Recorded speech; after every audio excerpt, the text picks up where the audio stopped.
My name's Mark Kurz. I'm a geochemist at Woods Hole Oceanographic Institution, and I'm in the Department of Marine Chemistry and Geochemistry, and I am what's called an isotope geochemist.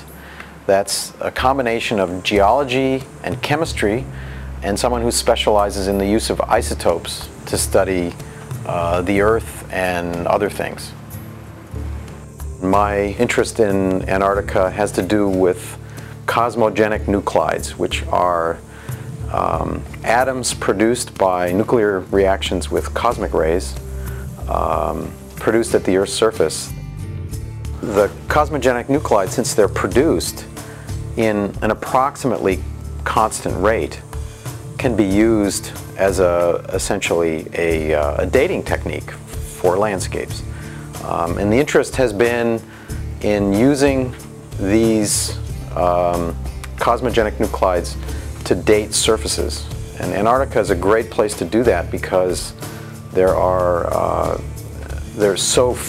no cover, there's no vegetation, no running water. It's so cold, so dry that glacial moraines that were deposited millions of years ago can be reasonably well preserved on the surface, and that's my main interest. The age of the landscape varies from very young to very old, and the reason it matters is that the forces that shape the landscape are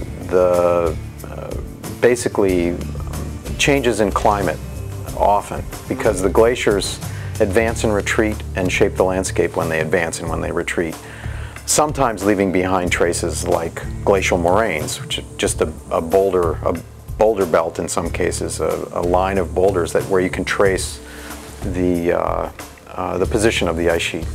And there are surfaces in Antarctica that are as much as 10 million years old. The oldest surface that we know about is approximately 10 million years old. And the way those ages are known is from these cosmogenic nuclides that we measure. The Antarctic ice sheets have advanced and retreated in relation to the Earth's climate.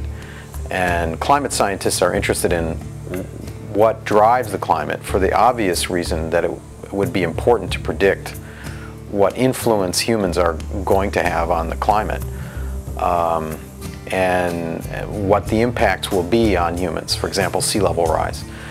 You know, it's known in a general way that the climate has changed as a function of the Earth's orbit in a general sense. But not everything can be explained based on orbital parameters. So that's one of the reasons it's interesting to try to determine the timing of the advance and retreat of the Antarctic glaciations. And the models are getting much better for how the glaciers and the ice sheets behave, but they're not good enough to explain the past or predict the future at this point.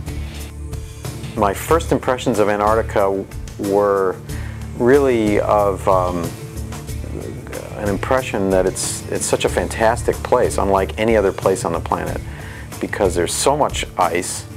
There are no plants. There are very few animals or creatures of any kind except for near the ice edge. You can't go there without really being just totally impressed by the beauty of the place. I've been there 5 times, but I'm definitely looking forward to going back. It's one of those places that, in my opinion, gets under your skin, and you kind of have an urge to go back again.